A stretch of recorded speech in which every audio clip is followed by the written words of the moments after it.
And you can start, Andrew. Okay, well, hi everyone. My name is Andrew Wright. I'm the Business Development Manager at ICEX Group. A little bit of info about us. We've been going for just over 20 years, and in that time, we've helped countless businesses grow by improving their ESG score. We do that by repurposing their redundant IT equipment in an environmentally and socially responsible way. We protect the planet from the dangers of e-waste and put affordable technology in the hands of those who can't afford to buy brand new. So I'm delighted to be here today to speak to you all. And through the power of the internet, I'm connected in from the birthplace of radio, which is Chelmsford in Essex. And as much as I would have liked to have joined you up there today, unlike these guys, I was not prepared to walk the 500 miles to get there and not walk back 500 more. So I'm sure many of you will know these young men, perhaps not so young anymore, but if you don't, they wrote a very famous song about walking 1,000 miles. But enough about that. But it does raise an important point because with the power of IT, technology, the internet, and everything that relates to it, it's all made an incredible advancement for society. We have the ability to be much more connected than ever before. We have an unimaginable wealth of information at our fingertips. We can shop for everything that we need without even leaving the house. But is this all coming at a cost? Is IT killing the planet? Unfortunately, the answer is yes. And I will tell you why. If the internet was a country, it would be the planet's fourth largest emitter of CO2. Google, their emissions have gone up 51% since 2019 as they work on building larger and more complex AI models. And last year, the world as a whole, we threw out 62 million tons of electronic waste. Now, to put that into context, that is the equivalent of 620 large cruise ships, which are being thrown away every single year going into landfill. So to get IT equipment, we need to mine various amounts of rare earth metals such as cobalt, lithium, um, where else are we? And copper as well. Sorry, I can't see half the screen because I've got that gold and copper. There we go. Um, and the data centers, which is where the internet now lives, where the cloud now lives, that demands huge resources for power and for cooling as well. And with AI, that power demand is only going to get bigger. Um, so I will explain to you how the US, it's been said for them to be able to build AI in the way that they're looking at going, they need to increase their electricity output by at least 90 gigawatts. Now that equates to roughly 27 large nuclear power stations, which they're going to need to build, enable to power their AI growth. Now, at the minute, America is building no nuclear power stations. They have no plans to build whatsoever. And from deciding to do it to having an operational power station can take roughly between 10 to 15 years. So for them to be able to push on with their AI growth, in the next couple of years, they're going to have to rely heavily on fossil fuels because the Trump organization is not looking anywhere else for anything. So the obvious answer would be to go to Canada because they've got lots of hydroelectric power, but they're not going to do that because everything has to stay in America. Now, as well as consuming a huge amount of electricity, these data centers create an enormous amount of heat, and that heat has to be cooled. The main method for cooling is using water. So in the US, states that have a high density of data centers, the people that live there are now finding that their freshwater supplies are already at critical levels. E-waste is the world's fastest growing waste stream. As I said earlier, we throw away 62 million tons of e-waste every single year globally. And that equates to roughly 1,700 laptops every second. And only 17% of that e-waste is formally recycled. meaning that 51.5 million tons of electronic devices are either being landfilled or burnt or whatever else might happen with these devices. So why does this matter? As electronics break down, metals such as lead, mercury, and cadmium leak into the soil, they leak into the water, and they poison marine life. They poison the soil, which has a huge impact on biodiversity. And obviously, that then feeds into being catastrophic for humans as well. All these devices that end up in landfill, a large portion of them contain batteries. And when batteries get compressed, they explode, and explosion causes fires.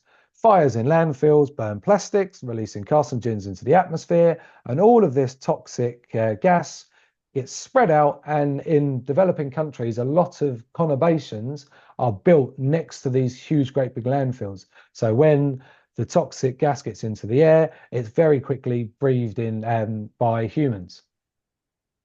But not only does it have an environmental aspect, but when electronics are improperly discarded, we lose all the precious metals that are held within them. There are estimates that there is more gold trapped inside electronics in landfill than there is in all of the world's ores. And every year we dump enough gold in electronics in landfill to fill an Olympic-sized swimming pool. And oddly enough, the Royal Mint have now developed a process to extract gold from circuit boards, which they use to produce coins and sell them all around the world. So because all of these resources are being lost, when we need to make new devices, we have to mine more materials to create them, which means more habitat destruction and more carbon pollution. As humans, we currently live in a linear economy. We extract resources, we build products, and when we're finished with them, we discard them. Nothing is built to last, nothing is built to be repaired. We live in a time of great abundance, and great abundance breeds great apathy. Now, I don't know if anyone here has had a washing machine or a dishwasher break recently. A couple of years ago, my washing machine went kaput. I was asking people, how do I go about getting it fixed? And I was told, no, don't worry about that. It's much cheaper to get a new one and just get rid of the old one. Now, to me, that seems inherently wrong. I know something has happened in the last few generations. My granddad, who's no longer with us, unfortunately, he would never, ever even consider throwing anything away.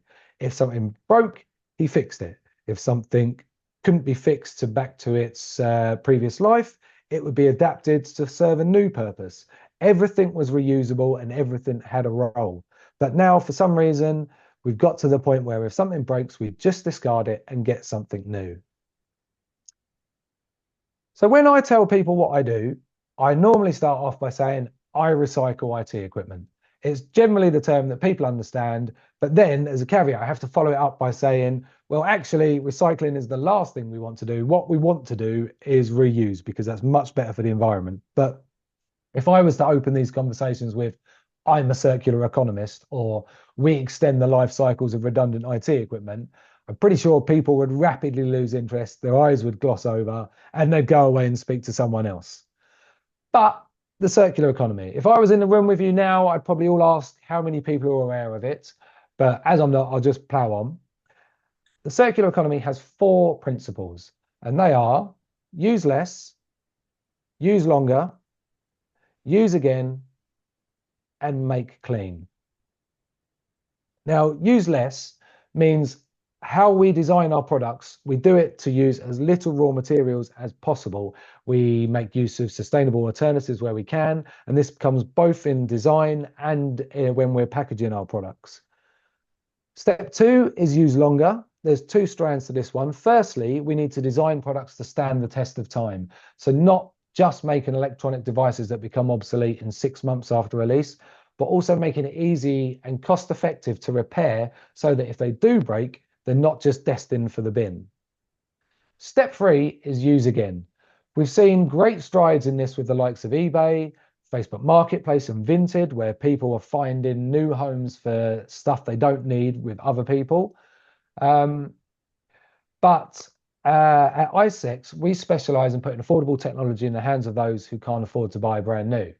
When a laptop reaches 3 years old, it's no longer supported under warranty, it doesn't get software updates from the manufacturer, and it's seen as a security risk. So at this point, large organizations will remove that device from circulation and replace it with a newer model.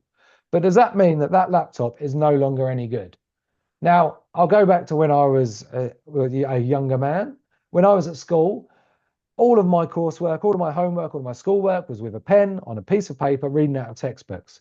But now, kids in school do their work on computers. They require access to the internet. So, should a child from a disadvantaged family be stopped from getting an education because their family can't afford a new computer?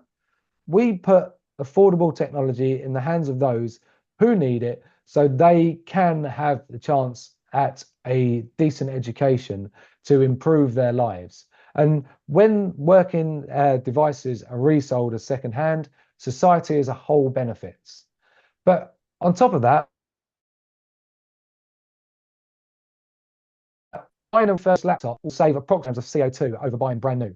If we reuse 1,000 laptops, this would save the same emissions as taking 80 petrol and diesel cars off of the road every single year.